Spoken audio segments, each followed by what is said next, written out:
Yo, what's going on, guys? SCJ here, back with another video, and today we're going to be talking about the New York Knicks and how and why they've missed out or were unable to recruit stars or superstars to New York. I'm sure most of you watching this are already aware of this, but in case you aren't, the Knicks were the rumored destination for Kevin Durant and then also Kyrie Irving, as he became a rumored acquisition as well for the team last year. But both of those guys would still end up teaming up in New York. However, the borough they ended up landing in was Brooklyn instead of Manhattan, as they would end up joining the quote-unquote little brother team, the Brooklyn Nets. Many Knicks fans looked at this move as a low blow, or they were just disappointed by the decision of those two men. However, this wasn't the first time that the Knicks missed out on one or even two superstars, and today we're going to be talking about how, despite the Knicks and MSG being what many feel is the mecca of basketball, they still have not been able to get the job done in terms of recruiting stars or superstars. Madison Square Garden in Manhattan, New York, an historic arena or venue, and there's a reason that they market or promote it with the tagline, the world's most famous arena. Legendary concerts and events have gone down at MSG, but what many people know it for, whether you're a sports fan or not, is basketball and the games that have been held in that arena. Every time big-name players such as Kobe Bryant, LeBron James, Michael Jordan, or Kevin Durant, just to name a few, have played there, they want to put on an absolute spectacle of a performance. With that said, why don't more players want to play possibly 41 games inside of said venue?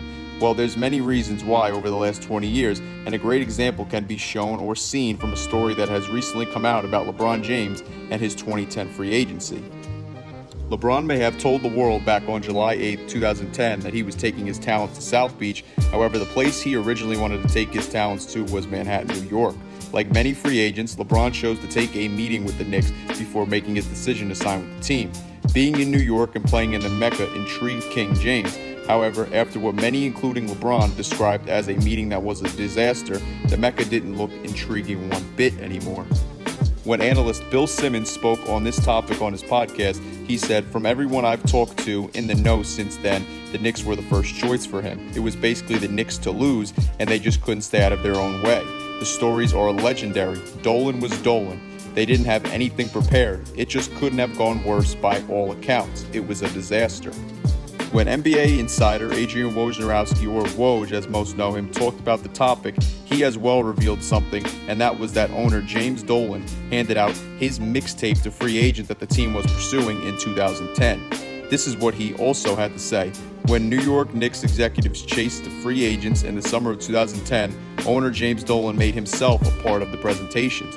He isn't the most engaging and chanting man, but Dolan does fancy himself a musician. So yes, there were players and agent meetings 4 years ago when Dolan delivered a parting gift on the way out of the room. He passed out copies of his CD. These are wild stories to hear and truly sheds more light on why it's been reported and talked about that James Dolan quite literally scares players away all on his own.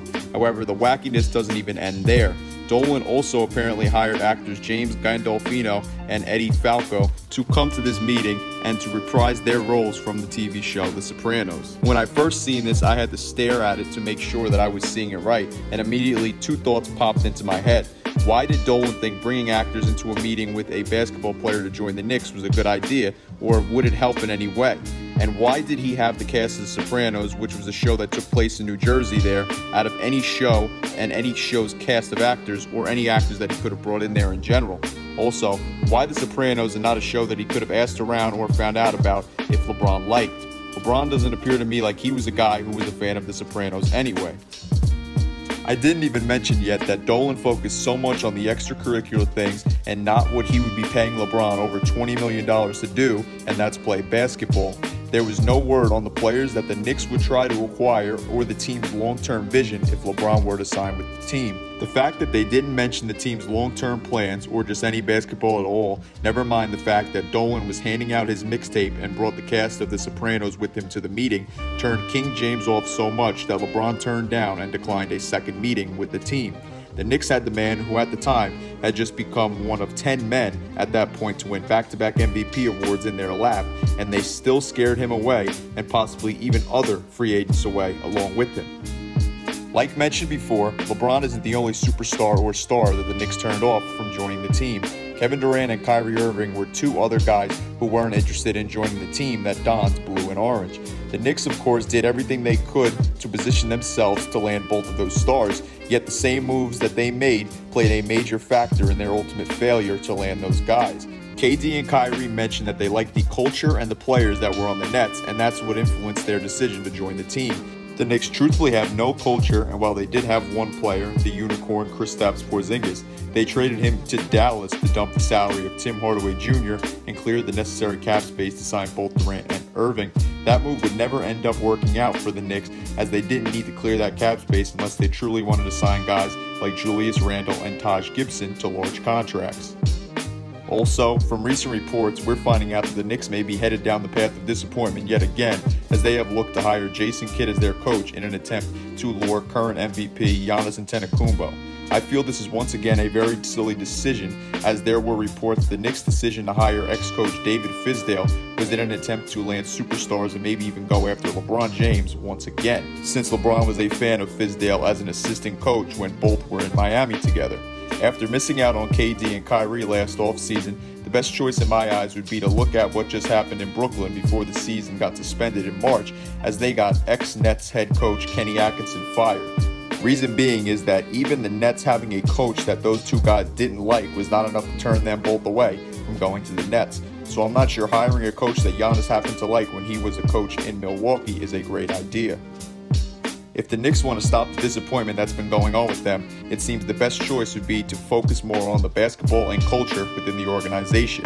Many wonder when that will be. Will it be if James Dolan sells the team, which I personally don't see him doing anytime soon or ever, or are they starting to get themselves back on the right track currently? From the recent moves they've made, it truthfully seems like they may be finally starting to clean up their act and smartening up. However, there's been many times that it seemed like that was the case, yet every time it looks like that, they just disappoint their loyal fans once again and disappoint them even more. I want to know what you guys think though. Do you think that the Knicks are on the right track, or when do you think that the Knicks will finally get their act together? Let me know down in the comment section below. Anyway though, that's going to be it for me today though. If you like this video, then give it a like. If you want to see more NBA content and videos like this one or my other ones, hit that subscribe button. And I'm SCJ and I am out. Peace.